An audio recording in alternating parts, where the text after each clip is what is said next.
ذرا ایک ایسی دنیا کے بارے میں سوچے جہاں فٹ بال ہی نہ ہو، نہ ورلڈ کپ ہو، نہ شائقین سے بھرے ہو اسٹیڈیم، نہ میسی نہ رونالڈو، اور نہ ہی آخری لمحوں میں ہونے والے وہ گول جو ایک ہی وقت میں لاکھوں لوگوں کو اپنی نشستوں سے اچھلنے پر مجبور کر دیتے ہیں۔ آج فٹ بال دنیا کا سب سے مقبول کھیل ہے۔ دنیا بھر میں 4 ارب سے بھی زیادہ لوگ اس کھیل کو پسند کرتے ہیں اور اس سے فالو کرتے ہیں، لیکن اصل سوال یہ ہے کہ سادہ سا گیند والا کھیل پوری دنیا کا جنون کیسے بن گیا؟ آخر فٹ بال ایجاد کس نے کیا؟ کیا انگلینڈ نے، کیا چین نے، یا پھر اس کی کہانی ہمارے سوچ سے بھی زیادہ پرانی ہے؟ اور شاید سب سے حیران کن بات یہ ہے، آج ہم کھیل کو فٹ بال کہتے ہیں، ایک وقت ایسا بھی تھا جب یہ اتنا خطرناک سمجھا جاتا تھا کہ بادشاہوں نے اس پر پابندی لگا دی تھی۔ جی ہاں، ایک زمانے میں فٹ بال کھیلنا واقعی غیر قانونی تھا۔ اس ویڈیو میں ہم 2000 سال سے بھی زیادہ پرانے تاریخ کا سفر کریں گے تاکہ جان سکیں کہ فٹ بال کیسے وجود میں آیا، کیسے وقت کے ساتھ بدلتا گیا، کیسے جنگوں اور پابندیوں سے بچ کر نکلا، سمندروں کو عبور کرتے ہوئے پوری دنیا میں پھیلا اور آخر کا دنیا کا سب سے پسندیدہ کھیل بن گیا۔ اور یقین مانے اس کی اصل کہانی لوگوں کے سوچ سے ہی کہیں زیادہ حیران کن ہے۔ تو چلے آغاز کرتے ہیں۔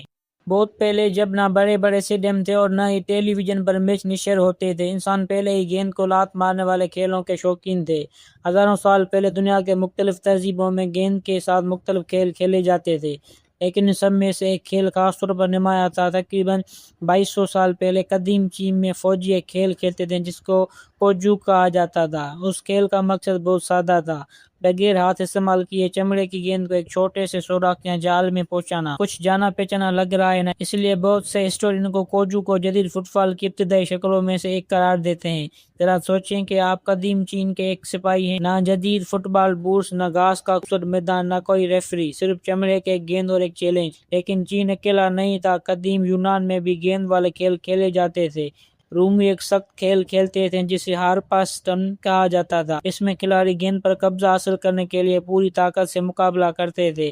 قوانین بہت کم تھے اور چوٹ لگنا ایک عام بات تھی۔ اگرچہ یہ تمام کھیل کسی نہ کسی حد تک فٹ بال سے ملتے جلتے تھے، لیکن یہ وہ فٹ بال نہیں تھا جسے ہم آج جانتے ہیں۔ جدید فٹ بال ابھی پیدا نہیں ہوا تھا، لیکن اس کا خیال ضرور جنم لے چکا تھا۔ انسان مقابلہ کرنا پسند کرتا تھا، انسان ٹیم بنا کر کھیلنا پسند کرتا تھا، اور سب سے بڑھ کر انسانوں کو گیند کو لات مارنا پسند تھا۔ اور آگے جو ہونے والا تھا وہ ہمیشہ کے لیے کھیلوں کی تاریخ بدلنے والا تھا۔ اب چلتے ہیں میڈیول انگلینڈ کی طرف، اور یہیں سے کہانی واقعی حیران کن ہو جاتی ہے۔ آج کے فٹ بال کے بارے میں جو کچھ آپ جانتے ہیں اس سے کچھ دیر کے لیے بھول جائیں، کیونکہ اس دور کا فٹ بال آج کے کھیل سے بالکل مختلف تھا۔ نہ کوئی باقاعدہ میدان تھا، نہ گول پوسٹ، نہ یونیفارم۔ کبھی کبھی پورے کے پورے گاؤں ایک دوسرے کے خلاف کھیلتے تھے، اور ایک ہی وقت میں سینکڑوں لوگ اس کھیل کا حصہ بنتے تھے۔ مقصد کیا تھا؟ بس گیند کو ایک خاص جگہ تک پہنچانا، اور اکثر کئی میل دور ہوتی تھی۔ سننے میں تو آسان لگتا تھا، لیکن حقیقت میں یہ مکمل افراتفری تھی۔ کھلاڑیوں سڑکوں پر دوڑتے تھے، دریاؤں سے گزرتے تھے، کھیتوں کے اوپر سے نکلتے تھے اور بازاروں کے درمیان کھیلتے تھے۔ تقریباً ہر چیز کی اجازت تھی۔ لوگ ایک دوسرے کو دھکے دیتے تھے، کشتی لڑتے تھے، کھڑکیاں ٹوٹ جاتی تھی، املاک کو نقصان پہنچتا تھا، اور شدید زخمی ہونا عام بات تھی۔ کچھ میچ کئی گھنٹے چلتے تھے اور کچھ پورا دن جاری رہتے تھے۔ صورتحال یہاں تک پہنچ گئی کہ کئی بادشاہ اس کھیل سے پریشان ہو گئے۔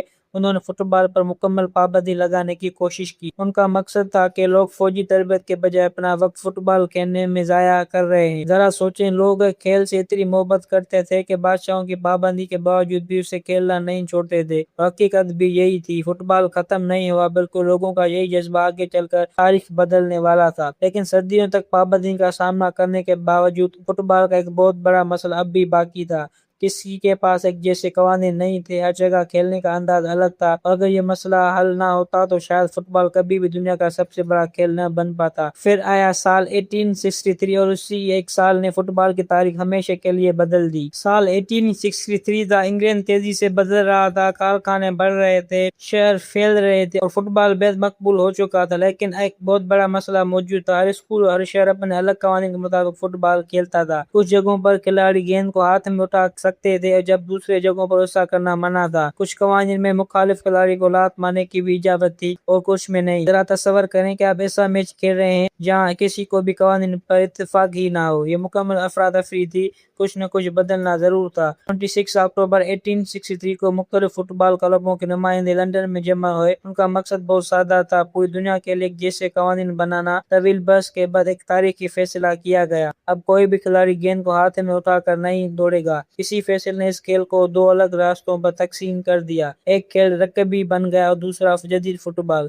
کسی اجلاس میں جدید فٹ بال نے جنم لیا، تاریخ میں پہلی بار فٹ بال کی ایک واضح پہچان بن گئی۔ اس کمرے میں موجود کسی شخص نے بھی یہ تصور نہیں کیا تھا کہ وہ ایک ایسے کھیل کو جنم دے رہے ہیں جو ایک دن اربوں لوگوں کو ایک ساتھ جوڑ دے گا۔ لیکن قوانین بن جانا صرف آغاز تھا، فٹ بال کو ابھی ایک اور بہت بڑی چیز کی ضرورت تھی، اسے پوری دنیا تک پہنچنا تھا، اور حیرت کی بات یہ ہے کہ اس کے دنیا بھر میں پھیلانے والے فٹ بال نہیں تھے بلکہ ملاح، تاجر اور مزدور تھے۔ 19ویں صدی کے آخر میں برطانوی سلطنت دنیا کے سب سے بڑی سلطنتوں میں سے شمار ہوتی تھی۔ برطانوی جہاز دنیا کے تقریباً ہر حصے میں سفر کرتے تھے، یورپ، افریقہ، ایشیا اور جنوبی امریکہ، جہاں برطانوی مزدور اور تاجر جاتے تھے، فٹ بال بھی ان کے ساتھ پہنچ جاتا۔ بندرگاہوں اور کارخانوں میں مقامی لوگ اس کھیل کو دیکھتے اور پھر وہ بھی اس سے کھیلنے لگتے۔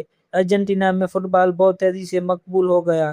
برازیل میں بچے ننگے پاؤں گلیوں میں فٹ بال کھیلتے تھے۔ یوراگوئے میں فٹ بال قومی شناخت کا حصہ بن گیا۔ یہ کھیل توقع سے کہیں زیادہ تیزی سے پوری دنیا میں پھیل گیا اور ہر ملک نے اس میں اپنا انداز شامل کر دیا۔ انگلینڈ نے نظم و ضبط پر توجہ دی، جبکہ جنوبی امریکہ نے مہارت اور تخلیقی انداز کو اپنایا۔ آہستہ آہستہ ہر ملک کی اپنی الگ فٹ بال شناخت بن گئی اور یہی مقابلہ آگے چل کر عظیم لیجنڈر کو جنم دینے والا تھا۔ لیکن اس سے پہلے فٹ بال کو ایک عالمی ادارے کی ضرورت تھی، کیونکہ اس کے بغیر دنیا کا حقیقی چیمپئن شپ منتخب کرنا ممکن نہیں تھا۔ 1904 میں پیرس میں ایک تاریخی اجلاس منعقد ہوا۔ کئی ممالک کے نمائندے خواب لے کر اکٹھے ہوئے۔ وہ ایک ایسی تنظیم بنانا چاہتے تھے جو پوری دنیا میں فٹ بال کا انتظام سنبھالے۔ اسی تنظیم کا نام فیفا رکھا گیا۔ شروع میں فیفا ایک چھوٹی سی تنظیم تھی، زیادہ لوگ اس پر توجہ نہیں دیتے تھے، لیکن اس کے رہنماؤں کا خواب بہت بڑا تھا۔ دنیا میں پہلی بار ایک ایسا عالمی ٹورنامنٹ کرانا چاہتے تھے جس میں مختلف ممالک کے بہترین ٹیمیں ایک دوسرے کے خلاف کھیلیں، یعنی ایک حقیقی عالمی چیمپئن شپ۔ یہ خواب تقریباً ناممکن لگتا تھا، سفر مشکل تھا، رابطے کے ذرائع بہت محدود تھے، لیکن فیفا نے ہمت نہیں ہاری اور آخرکار اس کا خواب حقیقت بن گیا۔ 1930 میں آخرکار وہ لمحہ آ گیا۔ فٹ بال کی تاریخ کا سب سے بڑا ٹورنامنٹ شروع ہونے والا تھا۔ صرف 13 ٹیمیں شامل تھیں۔ کسی کو اندازہ نہیں تھا کہ وہ تاریخ بنتے ہوئے دیکھ رہے ہیں۔ پہلا فیفا ورلڈ کپ شروع ہو چکا تھا۔ پہلا فیفا ورلڈ کپ یوراگوئے میں منعقد ہوا۔ اس وقت یوراگوئے دنیا کی مضبوط ترین فٹ بال ٹیموں میں سے ایک تھا۔ یورپ کی کئی ٹیموں کے لیے وہاں پہنچنا بہت مشکل تھا۔ جہاز کے ذریعے سفر میں کئی ہفتے لگ جاتے تھے۔ کچھ ممالک نے حصہ لینے سے انکار کر دیا، جبکہ کچھ کے پاس سفر کے اخراجات ہی نہیں تھے۔ ان تمام مشکلات کے باوجود 13 ممالک اس تاریخی ٹورنامنٹ میں شریک ہوئے۔ ہر طرف جوش و خروش تھا۔ آخرکار فٹ بال کو اپنا عالمی اسٹیج مل چکا تھا۔ جب ٹورنامنٹ ختم ہوا تو یوراگوئے دنیا کا پہلا ورلڈ کپ چیمپئن بن گیا۔ فیفا کا خواب حقیقت بن چکا تھا اور اسی لمحے سے فٹ بال ہمیشہ کے لیے بدل گیا اور ہر 4 سال بعد دنیا کی بہترین ٹیمیں ٹکرانے لگیں، ہیروز پیدا ہونے لگے، لیجنڈز جنم لینے لگے اور اربوں لوگ انہیں دیکھنے لگے۔ 1950 کے دہائی تک فٹ بال واقعی ایک عالمی کھیل بن چکا تھا۔ برازیل کا ایک نوجوان کھلاڑی سامنے آیا جس نے سب کچھ بدل دیا۔ اس کا نام تھا پیلے۔ بہت سے لوگ انہیں تاریخ کا عظیم ترین فٹ بالر مانتے ہیں۔ صرف 17 سال کی عمر میں انہوں نے برازیل کو ورلڈ کپ جتوا دیا۔ پوری دنیا حیران رہ گئی۔ اس کی مہارت جادو جیسی لگتی تھی۔ وہ ایسے گول کرتے تھے جن کا تصور بھی مشکل تھا۔ انہوں نے پوری ایک نسل کو متاثر کیا۔ سب سے اہم بات یہ ہے کہ پیلے نے فٹ بال کو صرف ایک کھیل نہیں رہنا دیا بلکہ اسے عالمی تفریح بنا دیا۔ جو لوگ پہلے کبھی فٹ بال نہیں دیکھتے تھے وہ بھی اس میں مداح بن گئے۔ ٹیلی ویژن نے اس کی شہرت کو پوری دنیا میں پھیلا دیا۔ لاکھوں لوگوں کے لیے پیلے ہی فٹ بال پلیئر تھے اور انہی کی بدولت برازیل فٹ بال کے عظیم طاقتوں میں شامل ہو گیا۔ لیکن جلد ہی ایک اور لیجنڈ آنے والا تھا جس کی کہانی آج بھی کھیلوں کی تاریخ کے سب سے متنازع واقعات میں شامل ہوتی ہے۔ 1980 کے دہائی میں ایک نیا سپر اسٹار سامنے آیا، ڈیاگو میراڈونا۔ ایک غیر معمولی صلاحیت رکھنے والا کھلاڑی، وہ اکیلے پوری ٹیم کو ڈاج کر سکتے تھے۔ 1986 میں انہوں نے ارجنٹینا کو ورلڈ کپ جتوایا، لیکن ایک لمحے نے اس کی پوری زندگی کی پہچان بنا دی۔ Hand of God. انگلینڈ کے خلاف میچ میں میراڈونا نے ہاتھ سے گول کر دیا۔ ریفری نے یہ نہیں دیکھا اور گول منظور کر لیا گیا۔ پوری دنیا میں بحث چھڑ گئی۔ کچھ لوگوں نے اسے دھوکہ کہا اور کچھ نے اسے ذہانت قرار دیا، لیکن ایک بات طے تھی، ہر کوئی اسی واقعے کی بات کر رہا تھا اور اسی لمحے دنیا کو احساس ہوا کہ فٹ بال صرف ایک کھیل نہیں، جذبات ہے، ڈرامہ ہے، خوشی ہے، غم ہے اور کبھی کبھی تنازع بھی۔ شاید یہی وجہ ہے کہ اربوں لوگ فٹ بال سے محبت کرتے ہیں۔ 21ویں صدی میں داخل ہوتے ہی فٹ بال نئی بلندیوں پر پہنچ گیا۔ انٹرنیٹ نے دنیا بھر کے شائقین کو ایک دوسرے سے جوڑ دیا۔ میچ دنیا کے کسی بھی کونے میں براہ راست دیکھے جانے لگے۔ فٹ بال کلب عالمی برانڈز بن گئے اور پھر کھیلوں کی تاریخ کی سب سے بڑی رقابت سامنے آئی۔ لیونل میسی مقابلہ کرسٹیانو رونالڈو، دو کھلاڑی، دو عظیم لیجنڈز، ایک یادگار دور۔ 15 سال سے بھی زیادہ عرصے تک انہوں نے عالمی فٹ بال پر حکمرانی کی، ریکارڈ توڑے، ٹرافیاں جیتی اور لاکھوں لوگوں کو متاثر کیا۔ آج بھی دنیا بحث کرتی ہے کہ زیادہ عظیم کون ہے، میسی یا رونالڈو، اور شاید یہی بس ثابت کرتی ہے کہ فٹ بال کتنی دور آ چکا ہے، قدیم میدانوں سے عالمی نشریات تک، مقامی کھیل سے عالمی سپر سٹارز تک۔ 2000 سال سے بھی پہلے لوگ صرف تفریح کے لیے گیند کو لات مارتے تھے، کبھی اندازہ نہیں تھا کہ ایک دن یہی کھیل دنیا کا سب سے بڑا کھیل بن جائے گا۔ آج فٹ بال گاؤں، شہروں، اسکولوں، ساحلوں، پارکوں اور بڑے بڑے اسٹیڈیموں میں کھیلا جاتا ہے۔ یہ سرحدوں کو عبور کرتا ہے، زبانوں کو جوڑتا ہے، مذاہب سے اوپر اٹھتا ہے اور مختلف ثقافتوں کے ساتھ لے آتا ہے، اور یہ ہیروز پیدا کرتا ہے، یادیں بناتا ہے، اور ہر 4 سال بعد پوری دنیا کو ایک جگہ اکٹھا کر دیتا ہے۔ قدیم چین سے میڈیول انگلینڈ تک اور پھر ورلڈ کپ کے عظیم اسٹیج تک، فٹ بال کا سفر دنیا کے سب سے شاندار کہانیوں میں سے ایک ہے، اور یہی کہانی ابھی ختم نہیں ہوئی، کیونکہ شاید اسی وقت دنیا کے کسی کونے میں ایک بچہ پہلی بار گیند کو لات مار رہا ہے، اور ممکن ہے کہ فٹ بال کی تاریخ کا اگلا عظیم باب اسی بچے سے شروع ہو۔ تو کمنٹ میں ضرور بتائیں، آپ کے خیال میں تاریخ کا سب سے عظیم فٹ بالر کون ہے؟